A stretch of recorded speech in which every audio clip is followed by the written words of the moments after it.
Good afternoon, Room 18. I appreciate all the kids that have gotten back to me and even done their writing assignment. Thank you, Alexavier. Today's story is called The Five Chinese Brothers. This is a book that I enjoyed when I was a kid, so it's an older story. As we read it, I want you to think about if you could be one of these brothers, what gift would you want? What would you like to be able to do? The Five Chinese Brother by Claire Bishop.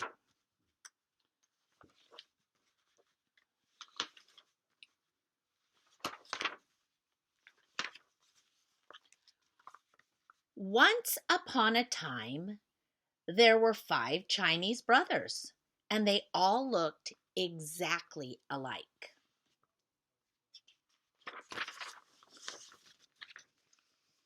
They lived with their mother in a little house not far from the sea. And here they are, the five Chinese brothers.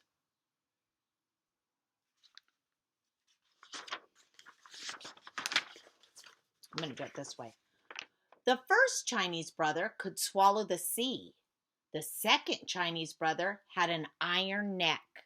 The third Chinese brother could stretch and stretch and stretch his legs. The fourth Chinese brother could not be burned. And the fifth Chinese brother could hold his breath indefinitely.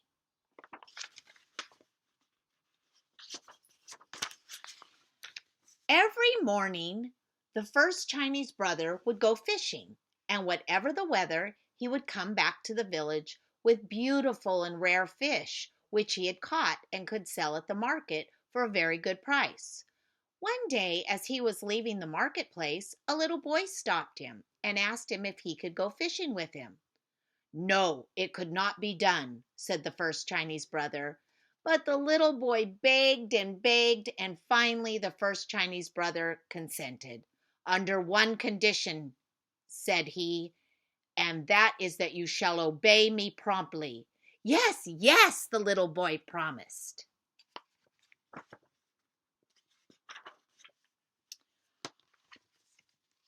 Early the next morning, the first Chinese brother and the little boy went down to the beach. Remember, said the first Chinese brother, you must obey me promptly. When I make a sign for you to come back, you must come at once. Yes, yes, the little boy promised. See if you could get this whole picture. Then the first Chinese brother swallowed the sea. So think, do you want to be the one that can swallow the sea? Wait till you see this picture. It's funny. Look at him. Look at him right there. He's got the whole sea in his mouth. I have to do it this way. And all the fish were left high and dry at the bottom of the sea, and all the treasures of the sea lay uncovered.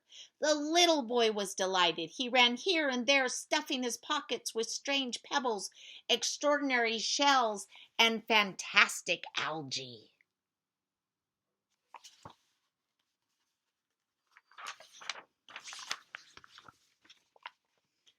Near the shore, the first Chinese brother gathered some fish while he kept holding the sea in his mouth.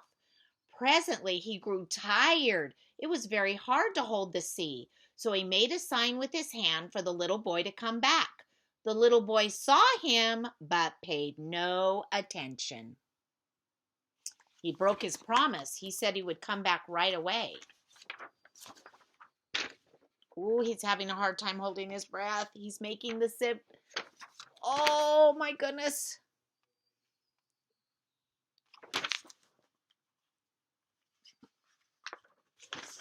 The first Chinese brother made great movements with his arms that meant, come back.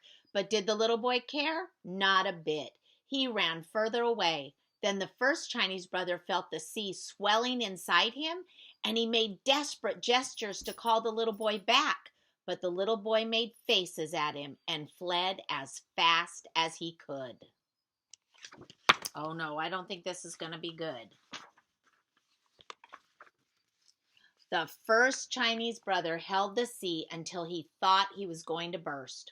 All of a sudden, the sea forced its way out of his mouth went back to its bed, and the little boy disappeared.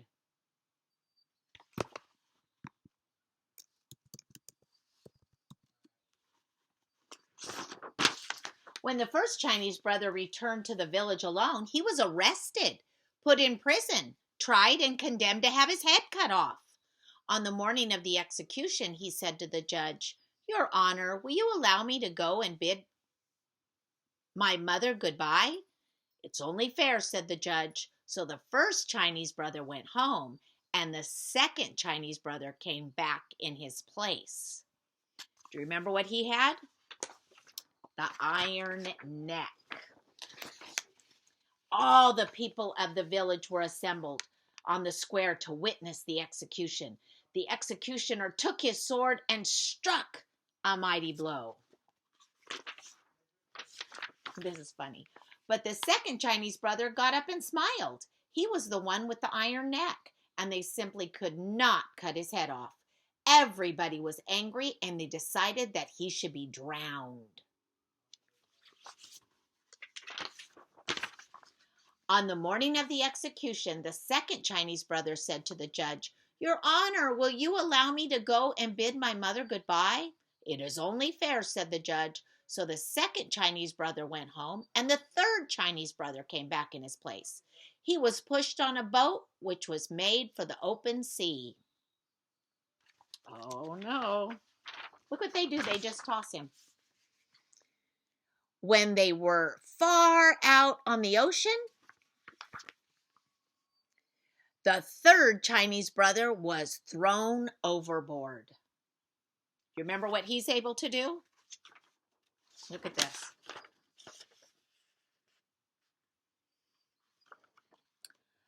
But he began to stretch and stretch and stretch his legs way down to the bottom of the sea. And all the time,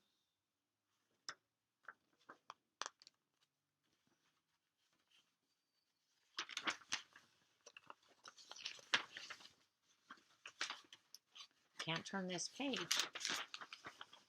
His face was bobbing up and down on the crest of the waves. He simply could not be drowned.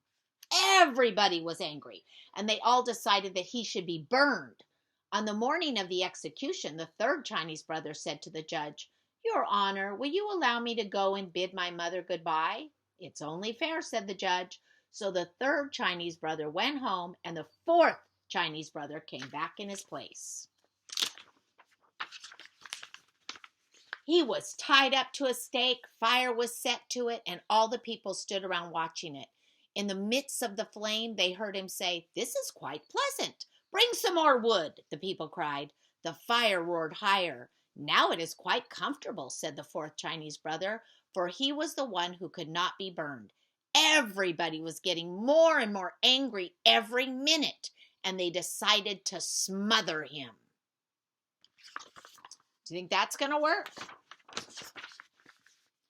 On the morning of the execution, the fourth Chinese brother said to the judge, "Your Honor, will you allow me to go and bid my mother goodbye?" "It's only fair," said the judge. So the fourth Chinese brother went home, and the fifth Chinese brother came back in his place. A large brick oven had been built on the village square and had been all stuffed with whipped cream. The fifth Chinese brother was shoved into the oven right in the middle of the cream. The door was shut tight, and everybody sat around and waited. They were not going to be tricked again, so they stayed there all night and even a little after dawn just to make sure. And here they are all watching.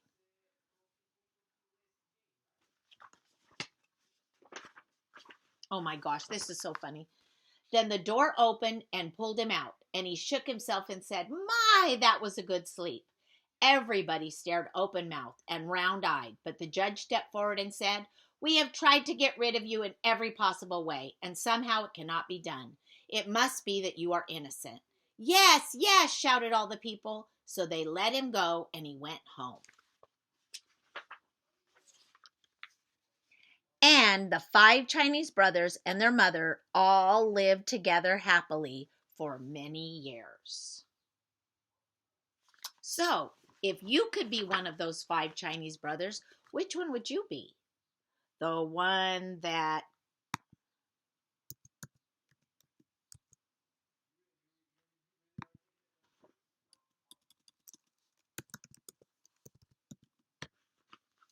Which Chinese brother would you be? Write a little response. Xavier even did it on Google Docs and emailed it to me. I look forward to seeing you guys. Miss you. Keep reading and writing.